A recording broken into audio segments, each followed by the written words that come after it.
आपलं शहर आता स्मार्ट होत आहे। मग तुम्ही कधी स्मार्ट होताय?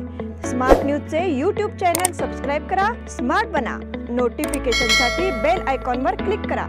नमस्कार, मैं ओमकार अंगड़ी। स्मार्ट प्लस के आज के समाचार में आपका स्वागत। नजर सबसे पहले सुर्खियों पर। झारखंड के मुख्यमंत्री हेमंत सोरेन को अयोग्य घोषित कर दिया गया। बिल्किस बानो मामले में गुजरात सरकार को नोटिस। भाजपा द्वारा शुरू किया गया सावरकर जागरूकता अभियान। तेंदुए की तलाश का अभियान विफल। भरतेश द्वारा रोबोट सलामी के साथ देशभक्ति का नज़ारा। गणेशोत्सव पर फिर बजेंगे पारंपरिक वाद्य यंत्र। उपनगरीय सड़कों पर भी ध्यान देने की मांग। गणेशोत्सव के अवसर पर खड़े बाजार संभाग में मंडलों की बैठक।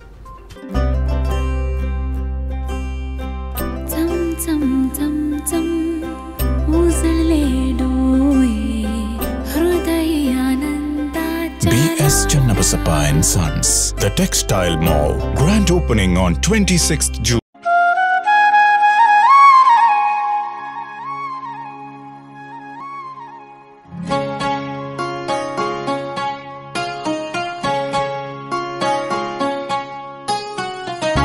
बड़ा नटखट है रे कृष्ण कन्हैया, का कर यशोदा मैया।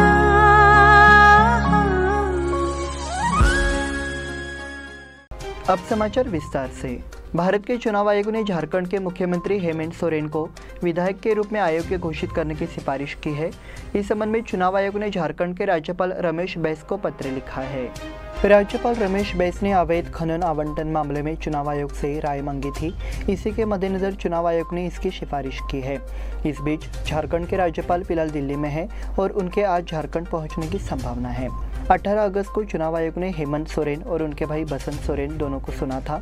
इसके बाद ही चुनाव आयोग ने अयोग्यता की सिफारिश की है।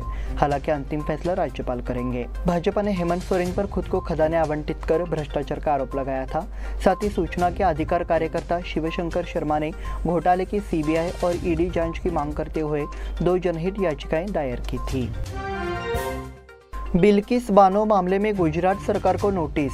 गोधरा हत्याकांड और उसके बाद गुजरात में हुई हिंसा और दंगों से सैकड़ों परिवार प्रभावित हुए थे। ऐसे कई मामले अदालतों में सुने गए और अन्य अभी भी प्रलंबित है। बिल्किस बानो गैंगरेप केस ऐसा ही एक मामला है। इस मामले में आरोपियों को उम्र कैद की सजा भी सुनाई गई थी। हालांकि कुछ दिन पहले इन आरोपियों को समय से पहले रिहा कर दिया गया। इस मुद्दे को लेकर देश में माहौल गर्मा गया है। गुजरात सरकार के इस फैसले के खिलाफ सुप्रीम कोर्ट में 3 याचिकाएं दायर की गई है और अब सुप्रीम कोर्ट ने गुजरात सरकार को नोटिस जारी किया है। इन आरोपियों को किस आधार पर छोड़ा गया, इस संबंध में कोर्ट से सवाल किया गया है। गुजरात सरकार ने गोधरा हत्याकांड के बाद 2002 में गुजरात दंगों के दौरान हुए बिल्किस बानो सामूहिक बलात्कार मामले में उम्र कैद की सजा पाने वाले 11 आरोपियों को रिहा करने का फैसला किया है। उसी के तहत ये 11 दोषी स्वतंत्रता दिवस पर गोधरा उपजेल से बाहर आए। गुजरात में विपक्षी दल और खासकर मानवाधिकारों के लिए लड़ने वाले संगठन गुजरात सरकार के फैसले पर गुस्सा जाहिर कर रहे हैं। भाजपा द्वारा शुरू किया गया सावरकर जागरूकता अभियान। भारतीय जनता पार्टी की विभिन्न शाखाओं ने अब स्वतंत्र वीर सावरकर के बारे में जागरूकता अभियान शुरू किया है। इस अवसर पर शहर के विभिन्न स्थानों पर सावरकर की प्रतिमा स्थापित करने का निर्णय लिया गया है। साथ ही इस अवसर पर शहर और आसपास के क्षेत्र में जागरूकता अभियान चलाया गया। इसमें भाजपा के विभिन्न विभागों के पदाधिकारी और कार्यकर्ता शामिल हुए। इस संदर्भ में पदाधिकारियों ने कहा कि कांग्रेस नेता सिद्धरामैया सावरकर को लेकर अपमानजनक बयान दे रहे हैं। उनका बयान गलत है। इस दौरान बताया गया कि सावरकर को लेकर उनके बयान के विरोध में अब जागरूकता अभियान चलाया जा रहा है। इस अभियान में भाजपा पदाधिकारियों ने भाग लिया। तेंदुए की तलाश का अभियान विफल। पूरे शहर और प्रशासनिक व्यवस्था पर हावी होने के साथ ही तेंदुए की दहशत बढ़ती जा रही है। पहली बार 5 अगस्त को जाधवनगर में तेंदुआ दिखने की बात सामने आई थी। इसकी वास्तविक जांच के बाद तेंदुए का अस्तित्व स्पष्ट हो गया। इसलिए कई उपाय करने के बाद तेंदुए की तलाश की जा रही है। खासकर मीडिया की नज़र में तेंदुओं की मौजूदगी एक गंभीर मुद्दा बन गया है। मुख्य रूप से समाचार चैनलों के संवाददाता तेंदुए का अनुसरण करते हैं, इसका इंतजार कर रहे हैं। कई अन्य घटनाक्रमों के साथ साथ मीडिया में भी इस तेंदुए की तलाश तेज हो गई है। प्रशासनिक व्यवस्था ने हाईटेक उपाय शुरू कर दिए हैं। वहीं शिमोगा से हाथी और सुअर पकड़ने वाले गिरोह को बुलाया गया है। ये सारे प्रयास जहाँ खत्म हो रहे हैं, वहीं तेंदुआ पकड़ा नहीं जा सका है। ऐसे में प्रशासन को नाकामी का सामना करना पड़ रहा है। तेंदुए के इस वजूद से सोशल मीडिया पर तरह तरह की चर्चाओं ने रफ्तार पकड़ ली है। प्रशासन के किसी भी उपाय का तेंदुए पर कोई असर नहीं पड़ा है, इसलिए अब उपाय खत्म हो गए हैं और लोगों की तीखी प्रतिक्रियाएं सामने आने लगी है। भरतेश द्वारा रोबोट सलामी के साथ देशभक्ति का नज़ारा। भरतेश शिक्षा संस्थान की ओर से गुरुवार को विशेष कार्यक्रम का आयोजन किया गया। इस कार्यक्रम के माध्यम से रोबोट्स की सलामी का एक और विशेष कार्यक्रम पेश किया गया। वर्तमान में देश की आज़ादी के अमृत महोत्सव के रूप में 75 रोबोटों को सलामी दी जा रही है। इस गतिविधि से देशभक्ति जागृत हुई। पीबी रोड स्थित रूपाली हॉल में कार्यक्रम आयोजित किया गया। इस अवसर पर उद्यम के शांति केमिकल्स के निर्देशक संतोष पोरवाल ने कार्यक्रम का उद्घाटन किया। इसरो के पूर्व अधिकारी सुनील कुमार, अटल इनोवेशन मिशन के प्रमुख सुमन पंडित और सीटी संस्थान के प्राचार्य MM सिंदूर मौजूद थे। साथ ही भारतीय शिक्षा संस्थान के उपाध्यक्ष राजीव दोड्डनावर, सचिव श्रीपाल खेमलापुरे, निर्देशक भूषण मिर्जी, प्रकाश उपाध्याय आदि उपस्थित थे। प्राचार्य एसएन अक्की ने परिचय दिया। कार्यक्रम की योजना अनुराधा तिगड़ी और नितिन रेवणकर ने बनाई थी। कार्यक्रम में 75 स्कूलों के छात्र प्रतिनिधियों द्वारा परियोजनाओं की एक प्रदर्शनी भी प्रदर्शित की गई। गणेशोत्सव पर फिर बजेंगे पारंपरिक वाद्य यंत्र। गणेशोत्सव में 2 साल के अंतराल के बाद पारंपरिक वाद्य यंत्रों की धुन सुनाई देगी। चूंकि इस साल गणेशोत्सव पर कोई पाबंदी नहीं है, इसलिए शहर क्षेत्र में ढोल ताशा टीमों ने कुछ दिनों से जोरदार अभ्यास शुरू कर दिया है। नगर क्षेत्र में भव्य पैमाने पर गणेशोत्सव विसर्जन जुलूस निकाला जाता है। इस जुलूस में पिछले कुछ वर्षों से केंद्रीय लोक गणेशोत्सव निगम द्वारा पारंपरिक वाद्य यंत्रों के उपयोग को बढ़ाने के प्रयास किए जा रहे हैं। इसलिए कई मंडल ढोल ताशा बैंड और पारंपरिक वाद्य यंत्रों का उपयोग करके जुलूस निकाल रहे हैं। इसके अलावा पिछले कुछ सालों में शहर में ढोल ताशा टीमों की संख्या भी बढ़ी है। कई युवक युवती एक साथ आए हैं और ढोल ताशा की टोली शुरू की है। एक ढोल ताशा टीम में 50 से 100 युवा होते हैं, इसलिए इन टीमों के आविष्कार उल्लेखनीय है। उपनगरीय सड़कों पर भी ध्यान देने की मांग। प्रशासन ने गणेश विसर्जन मार्ग पर गड्ढों को भरना शुरू कर दिया है। इसके बावजूद शहर के अन्य हिस्सों में सड़कों की मरम्मत की उपेक्षा की जा रही है। इसलिए गणेशोत्सव से पहले शहर और उपनगरों की सड़कों की मरम्मत की मांग की जा रही है। नगर क्षेत्र में हुई बारिश के कारण अधिकांश सड़कों पर गड्ढे हो गए हैं। ऐसे में वाहन चालकों को गड्ढों से गुजरना पड़ता है। वाहन चालकों की लगातार मांग है कि गणेशोत्सव से पहले सड़कों की मरम्मत कराई जाए। हालांकि सड़क मरम्मत की उपेक्षा की गई है और केवल जल निकासी मार्ग पर गड्ढों को भरने को प्राथमिकता दी गई है। इससे समस्या का समाधान होने में आशंका है। गणेशोत्सव के अवसर पर खड़े बाजार संभाग में मंडलों की बैठक। गणेशोत्सव के संबंध में यहाँ के समादेवी मंगल कार्यालय में खड़े बाजार थाने के भीतर गणेशोत्सव मंडलों की बैठक हुई। इस समय अधिकारियों ने सुझाव दिया कि मंडप के पास डॉल्बी लाउडस्पीकर नहीं लगाए जाने चाहिए। उन्होंने ये भी कहा कि जिला और पुलिस प्रशासन द्वारा निर्धारित मार्ग का पालन किया जाए। पृष्ठभूमि में पुलिस निरीक्षक दिलीप निम्बालकर ने अपील की कि थाना निगम के पदाधिकारी और सदस्य हर बोर्ड के कार्यकर्ताओं में जागरूकता पैदा करें। इस अवसर पर विकास कलगढ़ की, रंजित चव्हाण पाटिल, सतीश गोरगौंड, उपनिरीक्षक RB सौदागर सहित अन्य गणमान्य व्यक्ति उपस्थित थे। इस बुलेटिन में वक्त हो गया है छोटे से ब्रेक का। देखते रहिए स्मार्ट प्लस।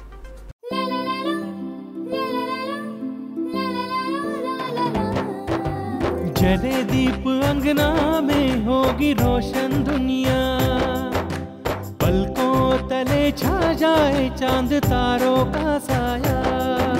रंगोली में खिले रंग खुशियों की भी तरानी, तन मन झिलमिल जाए हर पल होंगी सुहानी। ये अटूट बंधन खिले हर आशियाना, रंग वस्त्रों का खजाना मन भाए आराधना।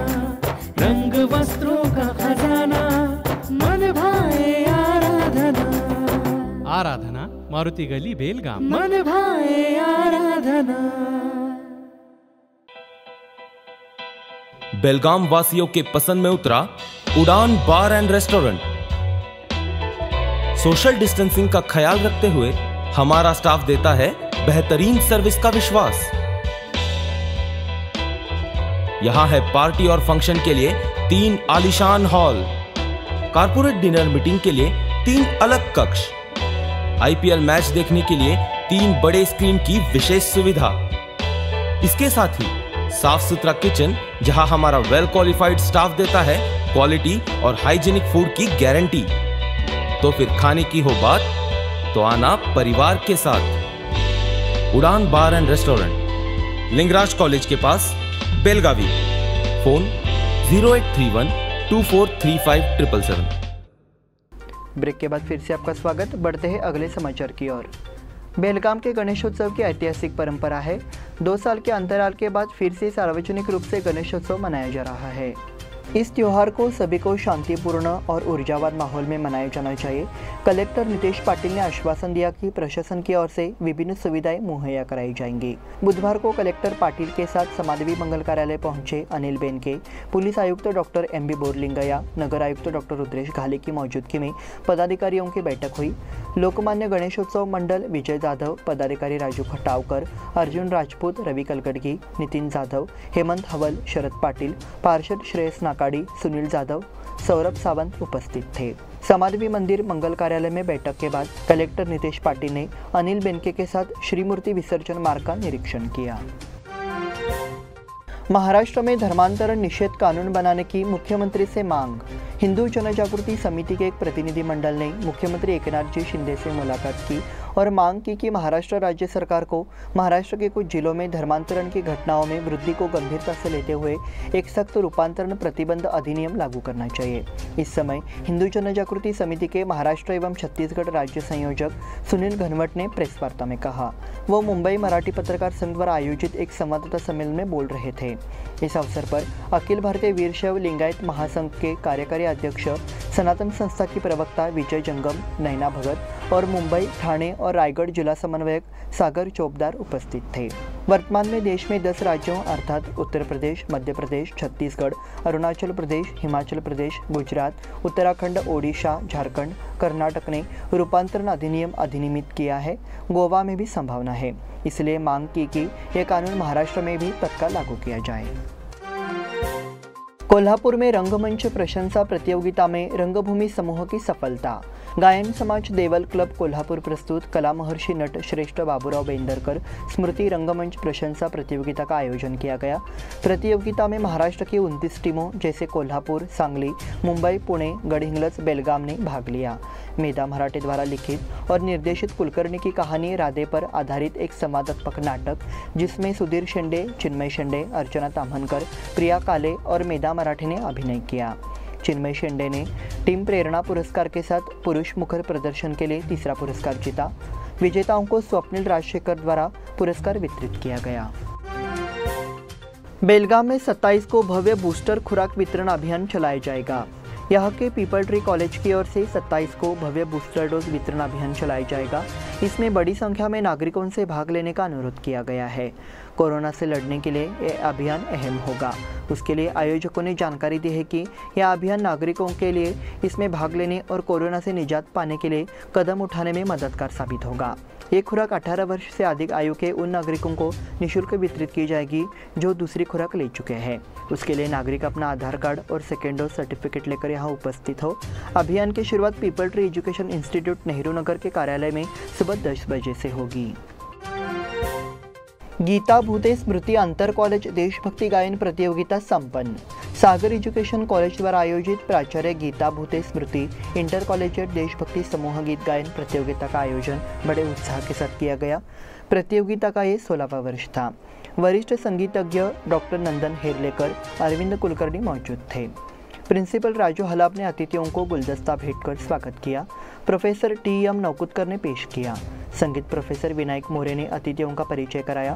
तत्पश्चात उपस्थित गणमान्य व्यक्तियों द्वारा दीप प्रज्वलित किया गया। इस प्रतियोगिता में क्रमशः सागर BEd कॉलेज प्रथम स्थान पर है, द्वितीय रैंक MNRS कॉलेज और तीसरा नंबर KLE कॉलेज द्वारा प्राप्त किया गया। कार्यक्रम संयोजन संगीत प्रोफेसर विनायक मोरे ने किया। एलूर ग्राम पंचायत से अवचार हट्टे में पानी की समस्या की दखल। एल्लूर ग्राम पंचायत अध्यक्ष सतीश पाटिल ने कहा कि आवचारहट्टी में पानी की समस्या का निरीक्षण कर जल्द से जल्द समस्या का समाधान किया जाएगा। आवचारहट्टी गांव एल्लूर ग्राम पंचायत के अधिकार क्षेत्र में आता है। एल्लूर गांव के नागरिकों ने कहा कि इस गांव में पानी की समस्या है और बिजली व्यवस्था ठीक से काम नहीं कर रही है। इस बात का संज्ञान लेते हुए एल्लूर ग्राम पंचायत अध्यक्ष सतीश पाटिल को सूचित किया गया। अध्यक्ष सतीश पाटिल ने आवचारहट्टी गाँव का दौरा किया। उन्होंने ग्रामीणों का आश्वासन भी दिया कि पानी और बिजली व्यवस्था की समस्या का जल्द से जल्द निरीक्षण कर समाधान किया जाएगा और कहा कि अगले माह से जल जीवन योजना के तहत हर घर में 24 घंटे पानी उपलब्ध कराने की परियोजना शुरू की जाएगी। नगर निगम द्वारा तालाबों की सफाई। शहर में गणेशोत्सव की तैयारियां शुरू हो गई है और गणेशोत्सव मंडलों द्वारा मंडपों का निर्माण किया जा रहा है। तो अब नगर निगम ने गणेश प्रतिमा विसर्जन के लिए तालाबों की सफाई शुरू कर दी है। कपिलेश्वर मंदिर, कपिल तीर्थ, जगतीन होंडा की झीलों में गणेश प्रतिमाओं का विसर्जन किया जाता है, लेकिन पिछले साल मूर्ति विसर्जन के लिए इन झीलों की एक बार सफाई की गई थी। इसके बाद नगर निगम ने तालाबों की ओर ध्यान नहीं दिया। अब जबकि गणेशोत्सव को कुछ ही दिन बाकी है, तैयारी फिर से शुरू हो गई है।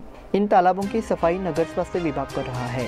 गणेशोत्सव की पूर्व संध्या पर तालाबों को रंग दिया गया और तालाबों में अच्छा पानी छोड़ा गया।